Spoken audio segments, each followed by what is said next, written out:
Hola.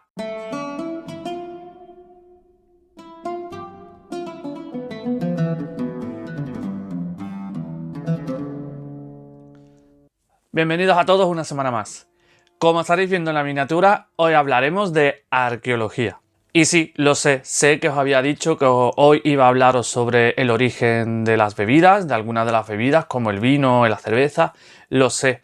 Pero después de un tiempo pensando en qué artículo iba a escribir esta semana en mi blog, decidí hablar sobre el islote de Santipetri, aquí en San Fernando, donde yo vivo, Cádiz. Y iba a hablar sobre el yacimiento arqueológico y dije, no he hablado aún de arqueología en el canal. Y mira que yo empecé en realidad todo esto del blog y ahora el canal de YouTube por la arqueología, porque mi trabajo de fin de grado en la universidad versaba sobre la arqueología, hablaba sobre una aproximación a la necrópolis de Gades, de la ciudad romana de Cádiz, y creía y creo que era lícito y era necesario que por fin trajera un vídeo relacionado con la arqueología. Podría tirarme todo el vídeo hablando sobre Cádiz, pero creo que es mejor que os haga un repaso por esos yacimientos arqueológicos de toda la península, que hay muchísimos, preciosos, con muchísima información que arroja a todo lo que tiene que ver con la antigüedad. Y creo que hoy es bueno que haga un repaso por esas joyas, esos yacimientos arqueológicos que son de increíble valor. Bueno, que no me explayo más, que este vídeo va a ser muy largo. Eso sí, os quiero decir que me voy a centrar en este primer episodio porque voy a intentar hacer un par de ellos relacionados con yacimientos arqueológicos de España, porque tenemos una gran cantidad y una gran calidad de yacimientos arqueológicos de distintas épocas. Así que esta vez me voy a basar desde la prehistoria hasta la época clásica, hasta la dominación romana. Y voy a hablar de algunos yacimientos que seguramente algunos conozcáis y otros serán totalmente desconocidos para vosotros. Y como no podía ser de otra forma, comenzamos en Cádiz, y concretamente con Baelo Claudia. Si algunos los conocéis, sabréis que está situada en la paradisíaca playa de Bolonia, en Tarifa. Muchos lo conoceréis por haber visto esa lengua de arena en la que muchísima gente se hace fotos, se fotografía. El yacimiento se sitúa justo ahí. Además, es un enclave perfecto, no solamente por su naturaleza, por su situación geográfica, sino que es que si paseáis por sus calles y veis todavía las columnas que siguen en pie y veis las esculturas que aún están allí, verlas sobre el fondo del mar azul es una experiencia increíble. La historia de este emblemático yacimiento comienza a finales del siglo II a.C., durante el periodo republicano de Roma, aunque hay claros indicios de que existió un asentamiento previo de origen fenicio-púnico denominado Bailo. Baelo Claudia fue de gran importancia para el Imperio Romano, principalmente por su economía basada en el salazón. El famoso garum de esta localidad era muy preciado en todo el imperio, y además era también muy importante debido a su enclave estratégico. Desde la ciudad se podía ver y vislumbrar todo el estrecho de Gibraltar, por lo tanto era muy fácil poder ver cuando venían o no venían enemigos. La ciudad tuvo su mayor importancia y auge entre los siglos I a.C. y II después de Cristo, que fue cuando en primer lugar se le otorga el derecho latino, y posteriormente durante el reinado del emperador Claudio es cuando se le otorga el estatus de Municipium Civium Romanorum Baelo. Por lo que es más que plausible que fuera durante este momento en el que la ciudad comenzase a llamarse Baelo Claudia, en honor al emperador Claudio. En lo que no se ponen de acuerdo los historiadores es el motivo del porqué del declive de la ciudad. Algunos piensan que es por culpa de inclemencias y de catástrofes como tsunamis y terremotos, otros por el declive que ya empezaba a sufrir el Imperio Romano. Lo que sí es verdad es que hoy día, desde su descubrimiento a día de hoy, después de todas las campañas arqueológicas que han habido, podemos hoy visitar desde la calzada a la zona de los templos. Podemos ver el foro romano, podemos ver la zona del salazón, que es muy importante, como hemos dicho, fue muy importante en esta ciudad. Podemos ver el teatro, que hoy día se representan escenas y obras. Y podemos ver un poco de lo que eran las puertas, la puerta primera que iba para hacia Gades, hasta la ciudad de Gades, y por otro lado la que iba a la ciudad de Cartella. Y en las afueras, poco a poco se empieza a descubrir la necrópolis. Además, también se sabe que se han encontrado tanto termas como muchísimas zonas de comercio, casas, En resumen, toda una ciudad romana en su mayor esplendor. Así que no dejéis de visitarla si estáis por la zona de Cádiz. Creedme que no os va a defraudar. Es increíble. A mí es de mis yacimientos favoritos. Siempre que voy encuentro muchísima paz. Y como he dicho al principio, es increíble ver las columnas y las esculturas junto con el fondo del océano. Es una experiencia que hay que vivirla. Y ahora nos trasladamos desde la época romana hacia la prehistoria para hablar del Dolmen de Guadalperal, o como algunos lo conocen, el Stonehenge español. Este monumento megalítico está datado entre el milenio 2 al 3 a.C. Está situado en la localidad de El Gordo, en la comarca del Campo de Arañuelo, al este de Extremadura. La peculiaridad de este yacimiento es que está sumergido bajo las aguas del embalse de Valdecañas, en el río Tajo, por lo que solamente es visible cuando las aguas bajan o cuando hay sequía. El yacimiento consta de 150 piedras de granito puestas de forma vertical que forman una cámara ovoide de 5 metros de diámetro. La cámara sepulcral está precedida de un pasillo de 21 metros de distancia y al final de este, antes de entrar en la propia cámara, podemos encontrar un menhir de 2 metros de altura en el que hay tallado diferentes figuras, serpientes y cazoletas. Recientes estudios creen que estas supuestas serpientes no son serpientes, sino que se trataría del curso del río Tajo, puesto que se han estudiado los meandros, los planos de los meandros, junto con esta representación y casarían. Además, se sabe que en algún momento estuvo cubierto por arena y grava y que existe un anillo circular externo que ayuda y soporta el peso del túmulo superior. Continuamos ahora con el legado griego más importante de la península ibérica, Ampurias. Este importante yacimiento de España se encuentra en la Costa Brava y concretamente en la ciudad de Escala, en Girona. El yacimiento está datado del siglo V a.C. y en él podemos encontrar un sinfín de restos arqueológicos importantes como mosaicos, pinturas murales, cerámica o esculturas griegas de gran valor. Se cree que fueron los focios los que encargados en fundar la colonia de Emporión, es decir, Ampurias. Los estudios arqueológicos que ya comenzaron en el siglo XX han demostrado que la ciudad de Ampurias fue la colonia más occidental de las que hicieron los griegos. Además de las transacciones económicas que se realizaban en esta ciudad, sabemos todos que los griegos eran importantes comerciantes, importantes mercaderes. Además de las transacciones económicas, se cree que mediante esta ciudad se introduce en la península ibérica el alfabeto, la moneda, el torno cerámico e incluso la escritura. Para todos los que hayáis tenido la suerte de poder visitar estas ruinas, ojalá yo poder hacerlo, os habréis topado con el inicio del camino, que comienza con unas ciclópeas murallas construidas en el siglo II a.C. Esto da paso a lo que posiblemente fuese un templo dedicado al dios Asclepio, que si no sabéis quién es, por aquí os voy a intentar dejar un enlace a un vídeo que ya hicimos hablando sobre curiosidades de la historia de la medicina. Pues bien, en el templo en honor a este dios se sabe que fue dedicado a él, puesto que se encontró en 1909 una estatua de esta deidad. Allí podréis ver una réplica de increíble valor y con una calidad impresionante. Frente al templo de Asclepio encontramos otros dos, uno en honor a Isis y otro en honor a Zeus Serapis, ambas deidades egipcias.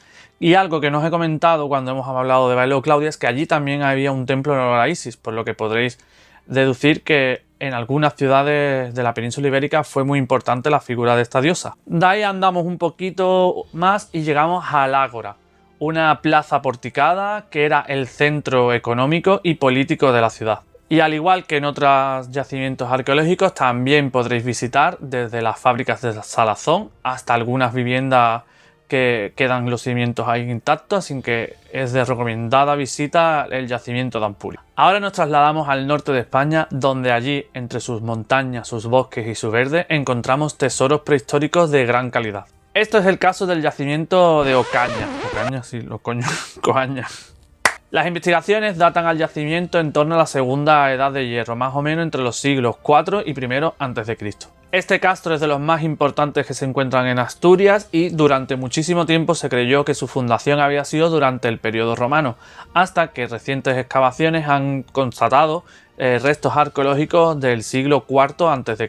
El castro fue construido en lo alto de una pequeña colina y está delimitado, como hemos dicho, por una muralla. Además, se sabe que además de la muralla, hubo un foso excavado en la propia piedra. El visitante recorre el barrio norte, que es el único sector habitado de todo el poblado. Allí es donde se encuentran las más de 80 viviendas circulares que hemos mencionado, y si siguen un poquito hacia adelante verán un gran rectángulo enfrente de la puerta de la Acrópolis. Es justo en ese sitio donde los visitantes se encontrarán con el denominado Torreón, que era una atalaya que tenía el poblado desde donde posiblemente vigilasen a todo el perímetro. La parte más recomendada de la visita es posiblemente el denominado recinto sacro, que está a los pies de la Acrópolis en una pequeña terraza. Allí se sitúan dos edificaciones muy importantes que en un principio se creían que eran hornos crematorios y que luego se constató de que podían haber sido saunas. Este tipo de edificación además es muy frecuente en esa zona, incluso se han encontrado parecidos en otros castros de Portugal y Galicia. Así que también es de obligada visita si queréis conocer un poquito más de la Edad del Hierro de la península ibérica, de los castros que abundan en la zona norte de España, porque son increíbles. Y ahora volvemos otra vez al sur de España. No temáis, no es para volver otra vez a Cádiz, al menos de momento, sino para entrar en la localidad de Santiponce, en la provincia de Sevilla, donde se sitúa el yacimiento de Itálica. La ciudad fue fundada en el 206 a.C. y es la cuna de emperadores tan famosos como Trajano o Adriano. Además, fue punto estratégico tanto en el ámbito militar, económico como político durante el Alto Imperio Romano. Su fundador fue Publio Cornelio Escipión, más conocido como el Africano, y se da durante el contexto de las guerras púnicas, cuando el general conquista y gana la batalla de Ilipa, deja a unos legionarios en el cerro de San Antonio. Debemos mencionar que ya en ese momento, en ese cerro, ya existía una población turdetana que era más o menos del siglo IV a.C. y que posteriormente se adaptaría, se unirían a los legionarios que se quedaron en ese entorno y acabaría convirtiéndose en lo que conocemos como la ciudad de Itálica. Durante la segunda mitad del siglo I a.C. se convierte o consigue el estatus de municipio, y poco después, con el reinado del emperador Adriano, consigue el estatus de colonia. ¿Qué quiere decir esto? Que llegó a equipararse administrativamente a la metrópolis de Roma. Como hemos dicho, fue cuna de emperadores tan famosos como Adriano y Trajano, pero sería con el emperador Augusto cuando la ciudad se desarrolló y cobró su mayor esplendor. ¿Por qué? Porque creó una nueva urbe. Por así decirlo, la nueva ciudad ya tenía alcantarillas, tenía servicios, era muy desarrollada para la época, llegándose eso a equiparar con otras como por ejemplo Roma. Actualmente el yacimiento se puede visitar, podemos recorrer sus calles, podemos contemplar su gran anfiteatro, podemos ver viviendas, mosaicos útiles de la vida cotidiana, podemos ver hornos, podemos contemplar muchísimos restos arqueológicos de lo que fue la Gran Itálica. Aunque posiblemente muchos de vosotros la hayáis visitado sin siquiera saberlo. ¿Cómo es posible? Porque si habéis visto la mítica serie Juego de Tronos, el anfiteatro de Itálica fue la sede del Nido de Dragón, como lo estáis oyendo. Como podréis ver por aquí, el anfiteatro fue reusado, fue reutilizado para grabar escenas de la mítica serie, así que muchísimos de vosotros habréis visto el anfiteatro romano de Itálica sin siquiera saberlo. Ahora viajamos a la isla de Menorca para descubrir uno de los yacimientos prehistóricos más antiguos de Europa. Hablamos de las navetas de Tudons. Fue construida en el 1000 a.C. por la cultura talayótica de la zona como una tumba colectiva. Allí se encontraron más de 100 cadáveres con todos sus ajuares, por lo tanto es de obligada visita para el que esté en la isla. Su nombre proviene porque parece una nave invertida, y en su construcción podemos decir que no se utilizó cemento para nada, sino que son piedras encajadas unas encima de otras.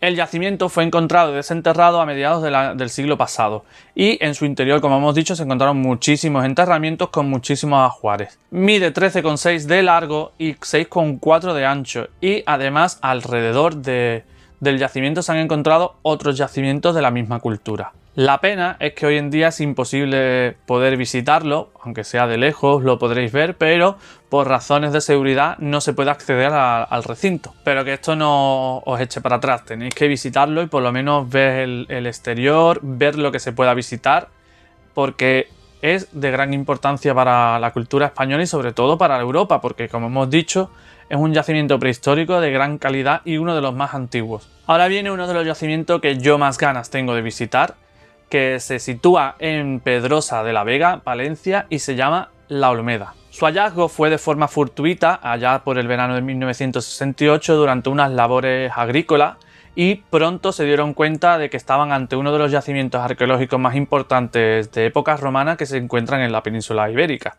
Los restos dejaban ver una espléndida villa rural con aires palaciegos que hicieron seguramente de las delicias de los arqueólogos que allí estuvieron. Me gustaría añadir que hay una gran labor de restauración y de puesta en valor de los mosaicos, que se han encontrado mosaicos de increíble valor.